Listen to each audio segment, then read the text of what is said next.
We're going to be talking about ensuring sustainable water through trust and engagement. Many utilities are faced with daunting investments, needs, and other issues that are challenging them. And so many water utility leaders are increasing their engagement with their customers and with other community stakeholders in an effort to address the affordability and the equity concerns. Our panel is coming up right now. We have a dynamic and an inspirational panel for you today. They have definitely acknowledged the obstacles. We heard a lot this morning about acknowledging obstacles. And through the planning of integrated planning, looking at low-income assistance programs, creative water supply, they are planning for their future. So each one of these panel members has got a story to tell. Their story is somewhat unique to each of them, but the successful factor in every one of them is engagement. We have with us today Charles Stevens. He's the utility officer from Kansas City Water. Scott Jellison, the CEO, Metro District from Hartford, Connecticut. Joseph Liliberte, also from Hartford, Connecticut with CDM Smith. And O.J. McFoy, GM for Buffalo Sewer Authority. Before we start, we want to engage you. So pull out those cell phones and we have a poll for you. How do you engage your customers? Do you use advisory committees, elected officials, opinion leaders? Do you rely on these civic organizations? Or do you target this specifically?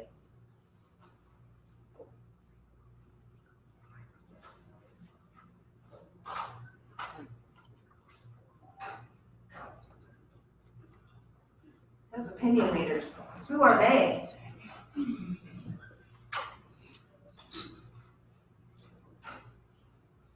We have another question.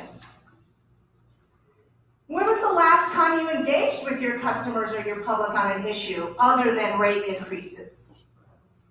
Was it within the last 6 months, between 12 and 24 months ago, between 2 and 4 years ago, more than 4 years ago?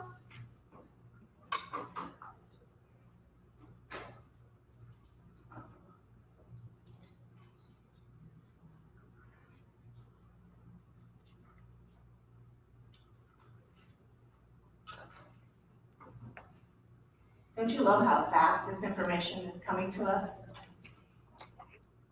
And how it's changing? So, within the last 6 months, impressive. Our last question. What issues do you think warrant engagement with your customers and your public? You can choose 3.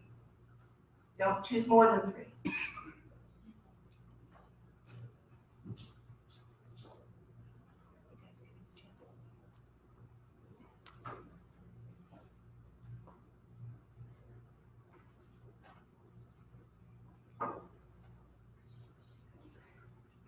So I can see we have an audience that understands engagement and uses it. So let's hear about our utility leaders' stories. And after we've heard from them, we will have a panel discussion amongst them. And if there's time, we'll have questions. We're mindful that we're between you and those buses. So thank you. Charles? Good afternoon, everybody. Get going here.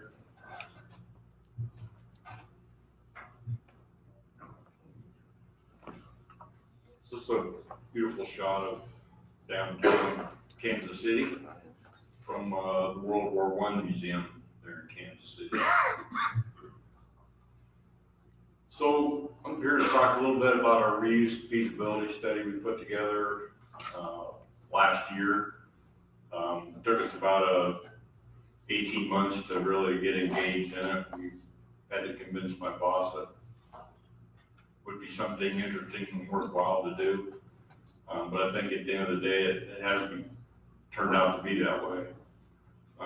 So the objectives really, you can see here, is to evaluate an attractive and sustainable new source.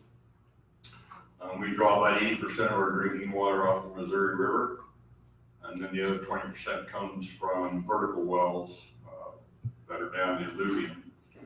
And so the river obviously has challenges at times with turbidity, spills in the river. There is some barge traffic on the river, things like that taste and odor concerns that our customers have had on and off over the years. And we wanted to identify potential customers and then also motivated customers that were willing to work with us and help us figure it out. We wanted to be able to support user rates and cost of service rate control by implementing a project like this, and then also offset CIP expenditures that we had planned for the water plant and the wastewater facilities. And then look at options for supporting nutrient management and trading opportunities. And so the approach was really the location of our plants, the 6 wastewater plants that we have, some options for what we could use the reuse water for. A couple of them here is irrigation, industrial waters. We're looking at the capacity of those facilities, the effluent quality they currently discharge, and then how we are going to distribute the reuse water to the customers that were identified. So here's a locational map showing our southern plants. Blue River Primary is our largest plant. It does have secondary treatment there also. And then the Birmingham and Westside treatment plants are also in the southern portion of the city. The city is about 318 square miles, so it's a very large surface area that's pretty spread out.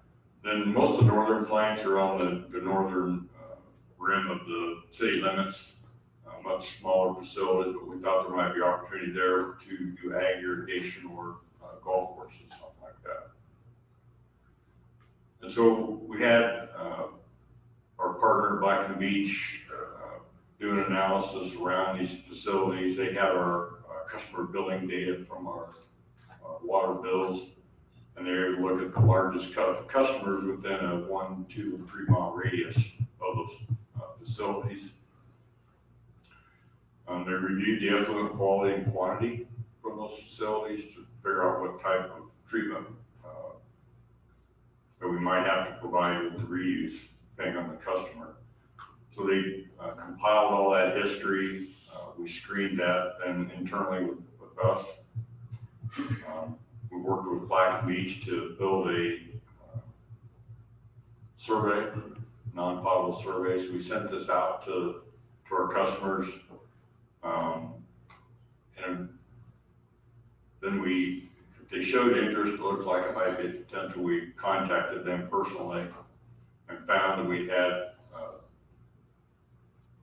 not only these 3 customers, but the city parks department was also interested in partnering with us. So we were looking at bear, produced a lot of animal products there and other chemical products in Kansas City. Kansas City Power Light have a coal-fired plant not too far from the Blue River facility.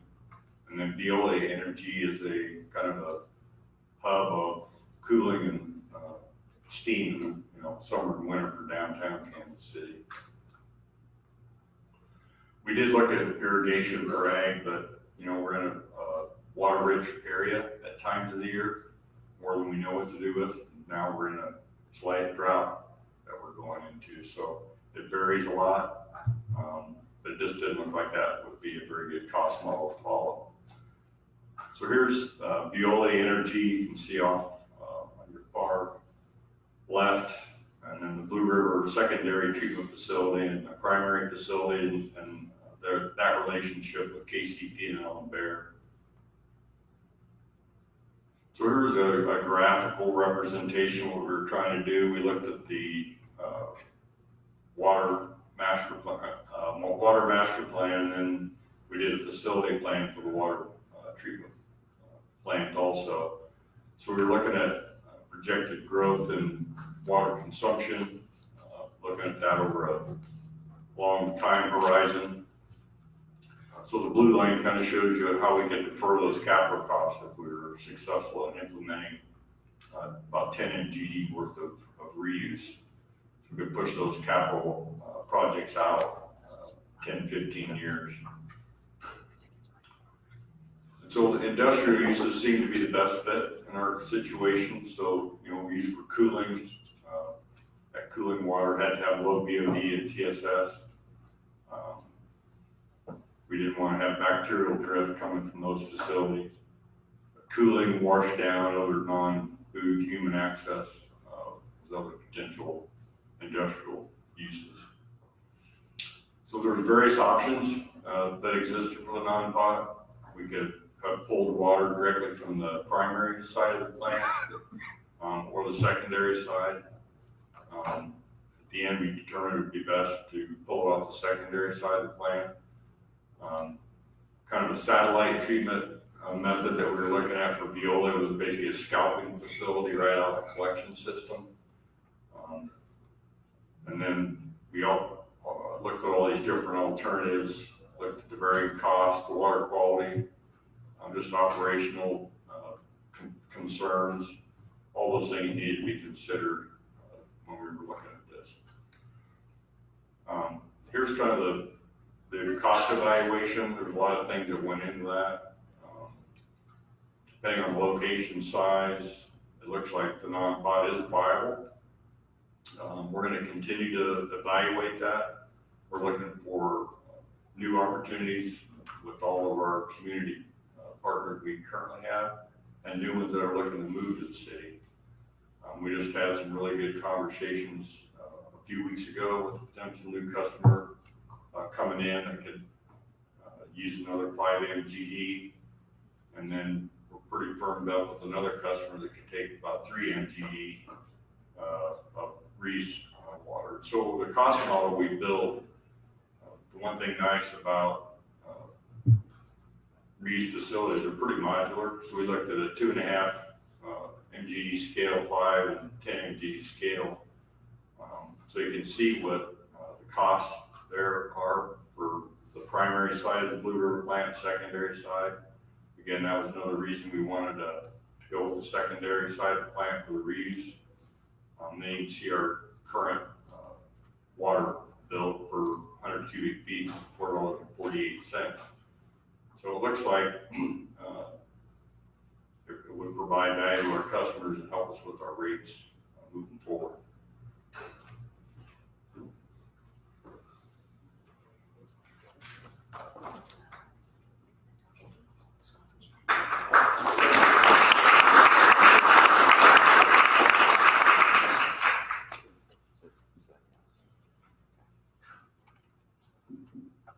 So I have to share my minutes with our CDM consultant, Joe Liberty. But I would like to apologize in advance if there's any regulators in the room. But if you'd like to talk to me after about what I'm about to say, my name is Josh Schimmel. I'm from Massachusetts, SHIM. He's my buddy. He is. So thank you. I'm Scott Jellison, the CEO of the MDC in Hartford, Connecticut. A little bit about the MDC. We are a nonprofit regional authority created in the 20s. We provide water and sewer service, 1,200 miles of sewer pipe, 1,500 miles of water pipe. We could literally fit in the footprint of 8-member towns, fit in the footprint of Boston. So we're not that large. We have roughly 1,000 miles of separated sewer and just under 200 miles of CSL sewer. So we are. Thank you. We have. We're under consent decree, consent order, consent decree 2005, consent order 2006. And as most of us know, there's CMOM that comes with that. CMOM is what I call an unfunded mandate. It's not part of any budget. There's you're going forward with paying for cleaning the system. Thank God the Congress and President Trump passed the bill in January of 19. we got integrated planning, but EPA has had the guideline since 2012. The challenge that we have is everyone has is we've got 8 towns. You've got the poorest town, which is Hartford, Connecticut, is well above the 2% median household income. And then you've got the richest community in our town, which is West Hartford, and they're at 109,000. But during our due diligence and affordability analysis, we actually used Reftelis as well to do a study on rates.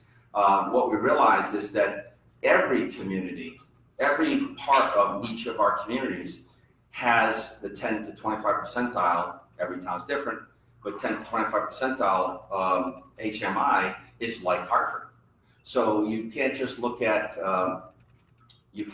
Hartford as the $33,000 a year versus 100. You've got segments of each community that have the same problem. Today we're talking about how do we educate the public and actually educate EPA in the state of Connecticut. We're a delegated state, so the state of Connecticut deals with our CSO communities, and we deal with EPA Region 1 with our SSO. How do we do that? And we're in the process of our 5-year long-term control plan. Last time we submitted was 2012. We finalized approval in 2014. And our plan was to do, increased capacity with tunnels. And we realized shortly after the referendums were approved, so we were $2.5 billion. We've got 2 referendums approved for $1.6 billion. We didn't start to implement the rate on the water bill based on consumption until really 2008. And everybody voted for in 2006 and everybody voted for 2012. Overwhelmingly, 102,000 customers, 75% of the customers voted in favor of the Clean Water Program until they started to pay for it. And when they started to pay for it, they said, what is this on my bill? And it was about 2013. So we realized, we actually started in 2010 saying, wait a minute, as I would say to my other regional friends, we overpromised. We probably overpromised in elimination of overflows, CSOs, and one-year level controls, all that good stuff. So what we decided to do was we were very lucky with the support of Adam and his staff, and I can't tell you how beneficial his staff is to us as organizations. We went to the White House, we went to DOJ, we went to Regional 1. We're all speaking the same language. Affordability, affordability, affordability. Integrated planning, integrated planning, integrated planning. And so I was recommended by the administration to write a letter to Mr. Pruitt. And that's the first letter. I don't expect you to read it, but what it was a 5-page letter and said, here's all the problems I have with regulators, right? And then the middle letter was a response that I got back from Region 1, which said, thank you very much for your letter, Mr. Jellison. We do support integrated planning. That's great. The third letter is the letter from our delegated state regulator, DEEP, said, no, we will not approve integrated planning. The challenge was educating EPA in the state on what an integrated plan actually was. And so that became our challenge. And so what we decided to, those letters represent lots of work, 3 or 4 years worth of work with the support of NACWA and all of you. And what we realized was we're not getting anywhere. And so what we decided to do was, I got a letter in the middle and it says EPA agrees with integrated planning. So I said in December of 17 to the state of Connecticut, we are going to submit a integrated plan in December of 2018, whether you like it or not. And our position was, we utilized that year and a half with CDM support to basically educate the community on how much it's going to cost. What we've all been doing is building excess capacity with tunnels. Regulators want to fix the regulatory problem now. They don't want to wait. And that's why integrated planning becomes such a problem. I see I'm already used up 7 minutes. So so what we're going to do is I turn it over to Joe. We were very successful. we brought in public television to our meetings. I call a press person and say, I need to tell you a story, you need to publish this story. You need to fight back. You need to show the community what integrated planning is, and it's very technical discussion. It's very difficult to explain, but what they understand is this: I can build a tunnel today, and if I do everything I'm supposed to do over 40 years under MS4 and under the CSO and SEMA, I'm going to remove all the stormwater that's actually causing the problem. And then what? The tunnel's going to be dry, and when you say that to regulators, they really get scared. So the problem is, you have to confront your regulator. You have to use your customer base as peer pressure. So with that, I'm gonna give it to Joe. Joe, you got 2 minutes. Is this thing gonna reset to another 10? Sorry. So, just quickly on projects and accomplishments to date, we have a $500 million south tunnel that's under construction right now. 200 people in the city of Hartford to take in CSOs. We have $500 million that we've done in wastewater treatment plant upgrades at 2 of the plants. About $250 million of sewer separation in the city of Hartford, a few green infrastructure projects, and we've done lined over 1 million linear feet of sewers throughout the member towns. And to date, we've reduced the CSOs by half. The structural SSOs, there were 8, now there's 4. The other 4 will be addressed through the ongoing projects. And we've reduced the nitrogen discharges from the Hartford plant by half. All of that, though, as Scott was alluding to, came at a cost. So we've spent, will have spent $1.7 billion when the active projects are done, and we still would have another remaining about $800 million to spend. So an average customer on their water bill in 2007 was $195. Because the MDC, I think, is the only community throughout the country that still has the ad valorem system, their sewers, to operate and maintain their sewers is paid through a tax to the towns. The decision was made that in order to fund the Clean Water Project, it would be funded on the water bill. So as a result, you see over time that the water bill, if you just looked at the blue, which is the water charges, that's doubled in the last 12 years, which is typical to a lot of communities. But you add the Clean Water Project charge on top of that, and it's quadrupled, which amounts to about an average of a 12% increase per year. So we got a lot of people screaming about that. That's why we wanted to go towards integrated planning. So one of the initial things we did in this process, like Scott mentioned, took a long time, is we just went through all of the wastewater, drinking water, and stormwater needs. You can see some big numbers. These are all in 2018 dollars. Integrated planning includes wastewater and stormwater, but when we submitted to DEP, included the drinking water because they have both utilities need to be addressed, and we didn't want to ignore the drinking water system. Their wastewater and drinking water system actually dates back to the 1850s. So if you can imagine that. So we've got some really old brick in VC sewers that are collapsing at an alarming rate. So we took all of the wastewater projects and we developed categories, criteria, and effective weights.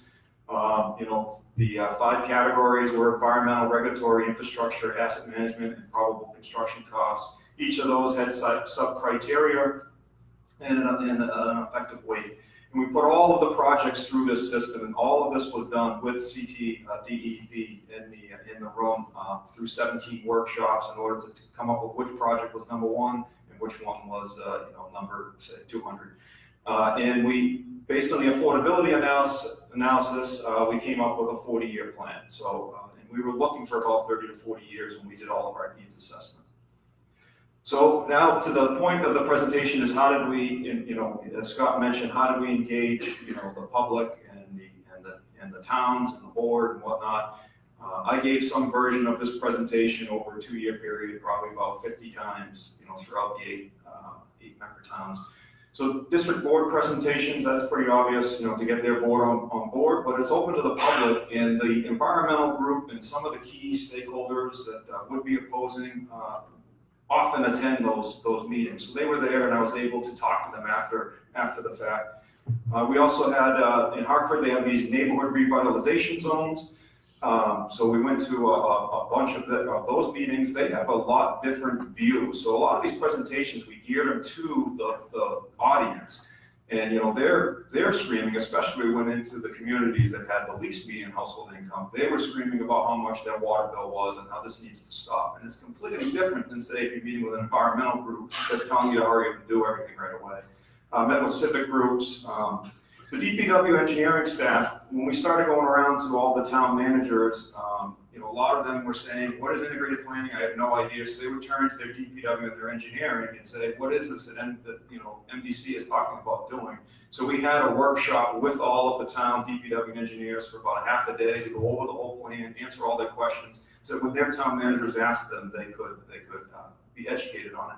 And then the MDC has a consumer advocate that for the public. So another half-day workshop just with him, so that when he gets asked questions, he'd be able to be educated in order to answer and be supportive of what we're doing. Town council engagement, these are all open to the public. So, again, we would gear these presentations towards the town, in that case, and what's the benefit to the town that we would be doing. As we went through, I actually went through each of the towns at least twice, some of them 3 or 4 times, to try to get them to understand and get on board. And so it was a heck of a process. We had to change the presentation each time, and eventually, environmentalists would then go to the next meeting after we were at, and they would say, don't support this. So then they'd call me back in again, and you have to explain to the towns of, if I do all of this work at once, here's what it would do to the rates. And then they would say, well, I don't want to do that. Then you say, okay, well, which do you think is more important? Should we rehabilitate our system that dates back to the 1850s, or should we build a second tunnel now? And once you put it in that context and they see how it relates to that, they would agree with the plan that we were proposing. And that was really important. Chris is sending you a message. He keeps changing you said, finish up. You took all my time. I know, I'm sorry. So, and the end result of that is the towns would write a resolution that would support the integrated plan that we put into our long-term control plan.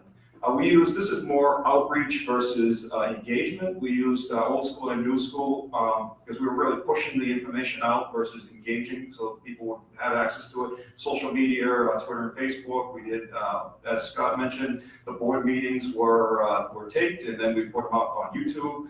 Website postings, press releases, and then old school, we would, through a mailing insert, we let them know about the program and the public hearing and whatnot. So then the public hearing, all this culminated with the public hearing. We then switched our, audience to, how is this better for the customer, and how is it better for the environment? And while we were at the public meeting, we also talked about how they have a part in this, because a lot of the houses throughout the communities, they have sump pumps and foundation drains, which really is the problem that's left behind, no matter how much the MDC takes out for catch basins or lines their sewers. And we, educated them on what the issues are. Last slide, the benefits of engaging all of the towns. They actually all had different concerns and objectives. So the town's primary focus was always, of course, on the public perception, the rates, infrastructure repair. We've had sewers failing at an alarming rate, which causes a big disruption to the towns, and so they wanted that to be included, to be incorporated in the ad valorem taxes. The public's primary concern, interestingly enough, would be on rates and disruption. How long are you going to be out here? How can you do a project that doesn't disrupt the streets as much as rates? And of course, the environmental groups were pushing for, you're talking about extending the time frame. I want you to do it in a shorter time frame, and that's a very competing interest. So we try to balance all of that into our integrated plan for what we submitted, and we think that we have a nice comprehensive plan. So, done. Thank you, Scott. So I get left looking at everyone's faces, knowing that I'm the last speaker between drinks and awards. Yes. Excellent. All right, I gotta go. All right. So again, my name is Ola McFoy OJ. I'm from Buffalo. I oversee the sewer authority as well as chairman of the board for Buffalo Water. And I want to talk to you just about our efforts in trusted engagement in the city of Buffalo. And I start off with our partners. We were able to partner with philanthropy, some of the NGOs locally, ourselves on the water and sewer side, and the city of Buffalo. And we were able to do that because for too long we've been the big bad wolf. So when the big bad wolf comes and goes to see the three little pigs, they lock up their stuff, and that's how we would do it. We come around, it's time for rate hikes, then we come knocking on your door. Other than that, you wouldn't see us. and then we need to increase rates again, and we come knocking, and everybody go up. So what we tried to do is we tried to leverage those partnerships that we established early on in our efforts in our community. So really, they have some of the trust that's out there that we want, and we're kind of, it takes a long time for trust to develop. So we're working on utilizing their connections to kind of bring us into and kind of co-sign on some of our efforts. And one of the largest efforts that we've been working with has been U.S. Water Alliance, and we were privileged to work with that team that we just showed of philanthropists, of NGOs, and other utilities and service, the anchor utility. But we were able to produce this document, and it's an equitable water future for Buffalo. So this is one of those things where we focused in an area that we don't necessarily have an expertise in. We think we have an expertise. Many of us are from the community, of the community. It is our community, but a lot of times we don't have the boots on the ground like we should in those areas. So in our equitable water future, we really took looks at some of the things that as a utility we do great: water quality, right? That's our bread and butter. We understand water quality. We give high marks for that. We are always making sure that we are delivering that quality water service. We also understand infrastructure, and in the city of Buffalo, we have really been developing our waterfront. We have been reimagining our city through green infrastructure. We've installed over 1,000 acres of green infrastructure throughout our city, capturing over nearly 1 billion gallons of stormwater throughout the year. So for us, that's something that's really in an area that we understand. And then we get into workforce development, and that's something that we've really been pressing on, because we do have a long-term control plan.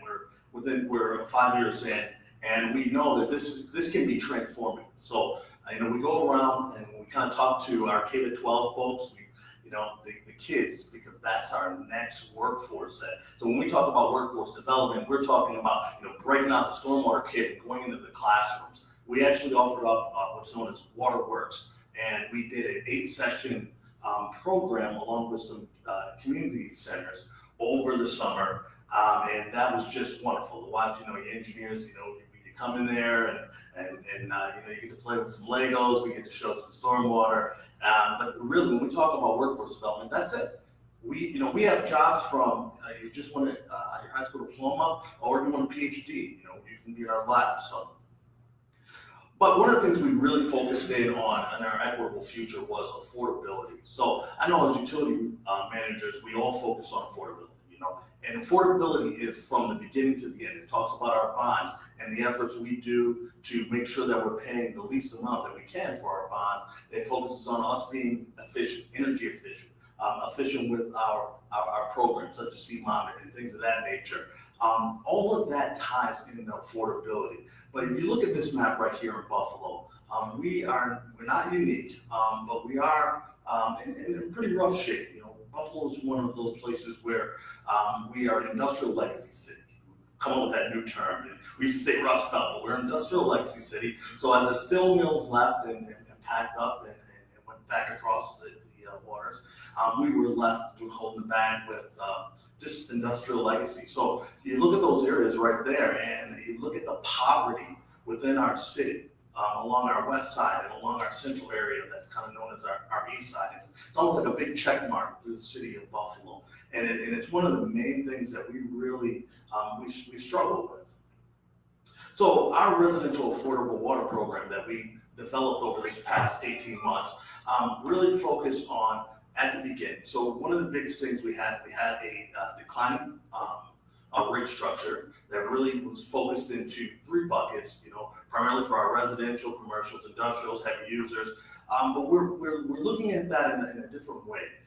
One of the things we want to make sure is when we talk about equity, we're talking about equity across the board. So that means that residents are paying their fair share, as well as our industrial partners that are still left are paying their fair share, the heavy users. So what we did was we actually eliminated our middle bucket and raised the price of our last bucket, and made our first bucket a little bit bigger, just so we're making sure that everybody's kind of paying their fair share. We're actually doing this effort as a phase and looking forward to actually going to an incline rate structure.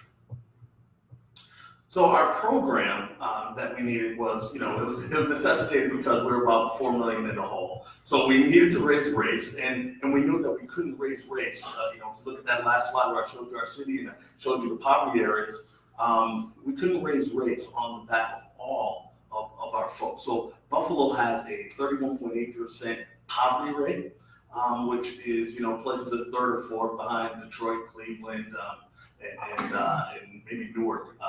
But we're always mentioned in those top five.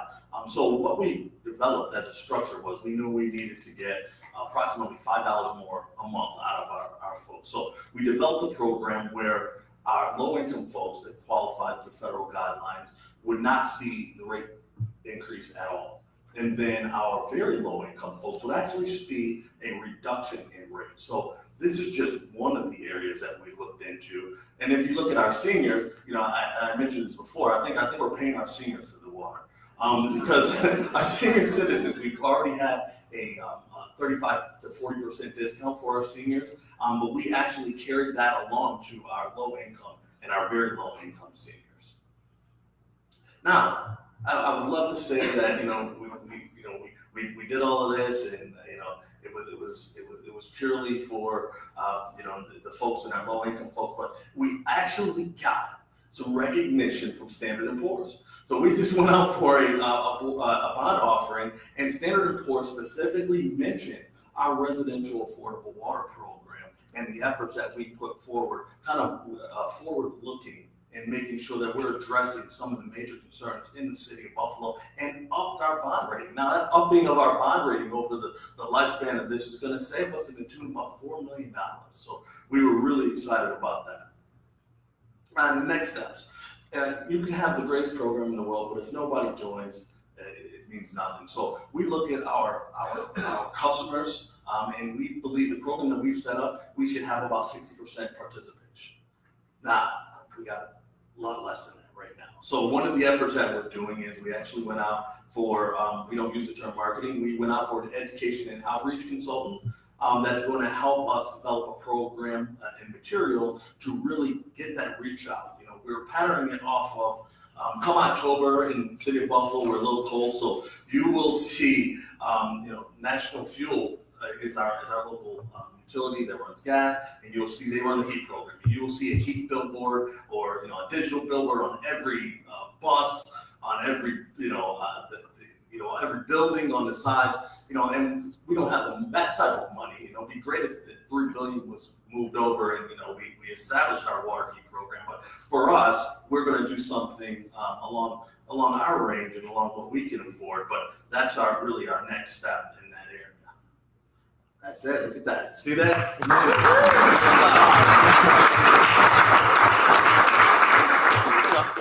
Thank you. For those who haven't been up on the stage, what they're doing here is they're watching this clock, which is really a fabulous clock, but a little competitive streak has been coming out there. So how fortunate are we to have 3 amazing case studies? One that's looking at how do you survey your customers to figure out whether there's a demand for a program, and then when you find out there's a demand, you go out and start designing it, and then you can have, reusing a resource that you've been disposing of previously. So that great example. And then the idea of saying, well, we know that integrated planning is the right way to do it. How do I make sure I get all the folks, all my partners, all the people in my community to back me on this? And then engaging your customers, your partners, national associations like NACWA and the U.S. Water Alliance to help you think about the equitable rate issues for your community, because you have no forward motion if you can't figure that out. So again, great case studies, thank you. We're now gonna have a chance to talk amongst each other about what they've all learned about this. So I wanted to ask you to think about this. In your experience, what's the key to gaining trust in your community? You got it. You got a minute left. I got a minute left, so I can start that. So key to gaining some trust, that what we found out is being present. And it really goes on to myself. It means that I'm in the room. The person that is the decision maker. And that was a big piece for us. It was, and it's not always possible. Sometimes you're sending your staff, but they really want to know who the decision maker is, and yet you're present. Sometimes you want to send your consultants. They don't have the power. So they want to see you, and that brings a lot about it. But really, it's doing what you say you're going to do. Don't promise if you can't hold true. And also, one of the things we always practice is, give them some hope. Don't tell them no. When you're working with your community, when you're working with your partners, when you're working with stakeholders, and just with the public, let me see what I can do for you. I'm not going to promise anything, but, those are some of the things that we kind of work with. I would agree with that. I think the other piece of that is building trust takes time when it's been eroded away over time. And so, thanks to our director, Mr. Leeds, has done that very well over the last 5, 6, 7 years to build that trust back up and really going out and engaging the community in a lot of different activities that we've been doing. So I think that's important, building the trust and keeping it. We do live in the show me state of Missouri, and so people want to be shown that what you're doing makes a difference in their lives. I'm gonna go first. Okay. I would just, trust is, with the MDC being the water and wastewater utility, and with the people you're trying to build a trust with is the community and the 8-member towns that are separate entities. It was pretty difficult, and you really have to use active listening. You're not just going there to do a presentation, you're going to listen to whatever they're saying and make sure they understand you're listening and you're adapting to it. If you have to go back, you go back again. So that's what I would add. Yeah, and just to add to that, so we did focus groups in 2006 before we did a referendum for the first 800 million. And then we did focus groups in 2012 for the second referendum. And we were lucky enough to interview some of the same people that we interviewed in 2006. And the challenge is, most of the people that were involved in the focus groups in 2006 had no idea and didn't understand what they were really involved with in 2006. So it takes repetitive discussion. You can't just at the time of going to referendum and needing money. You have to educate the community on a daily, weekly basis. And as a CEO, I talk directly to customers. They call and they're complaining about something. And in a lot of cases, I actually call them back. So they need to know that when they're asking for questions, that you have an answer and you're straight up with them. And that's really the easiest way to provide credibility. And would you both agree with that, Charles and OJ, because the idea of this frequency of engagement and it was one of the poll issues we asked, but I just heard all the time. Yeah. What's your response to that? I agree. We have a communications team that publishes YouTube videos pretty much every day on our website, a whole variety of things. We're fortunate that we have a couple ladies that have come from TV media locally, and so they're very good at that engagement. They proactively work with our media folks to put positive stories out there and just not the negative stories. I think that's a huge part of it. We're on a shoestring budget, man. Yeah. No, well, really, we're actually getting into that. One of the big things we've been trying to do is really be active on social media. You can't just come to your customers when you have a problem, when you have a capital project that to them is a problem because it's going to tear up their neighborhood. You really have to show them everything that you're doing and be transparent so that they can see the value in what you provide. So that's one of the big things that we've really been pushing, and we've really been doing a lot on social media. While you've got your microphone, OJ, your efforts to engage your customer and establish these relationships, how do water shutoffs play into that? Oh, water shutoffs. So we talked about affordability and did the presentation on affordability, and that all ties together, I believe, with water shutoffs. It is one of the things that as a utility, I think we all dread in doing. Some may have thought about it was the greatest thing in the world, and it's not. One thing we've been doing in Buffalo is really focusing in on the business case for keeping your customers there. Many of the things that we've tracked have been, we do a water shutoff, 95% of them are back on in 3 days. So, you're not actually putting a real cost together for that effort of going out and turning them off. It's a nominal cost, it's $50 or whatever it is, but you're sending 2 trucks, 4 men, or four employees, sorry, and they're going, and then they're hammering in on the curb stop, and then, oh wait, lead service line, you just broke the curb stop, and guess what? In Buffalo, it's not the utility's responsibility. The customer is responsible all the way from the main into the house. So now you just broke the curb stop, and that goes really well when they put the camera there and have the TV crews there and say, look what they just did, and we tell them, oh well, it's your responsibility to keep it in good repair. So we've really been focusing in on steering clear of that and looking at the business case for keeping them as customers. We actually partnered with Syracuse University School, Maxwell School, and focusing in on having our reminder bills look at, have different language in them. And we actually got a 38% return on, or increase on our investment for folks paying. So we're doing things like that to kind of make sure that we keep them as customers and stay away from doing the water shutoffs. They're simply problematic. We shut them off. We actually started in 2004, 5, 6.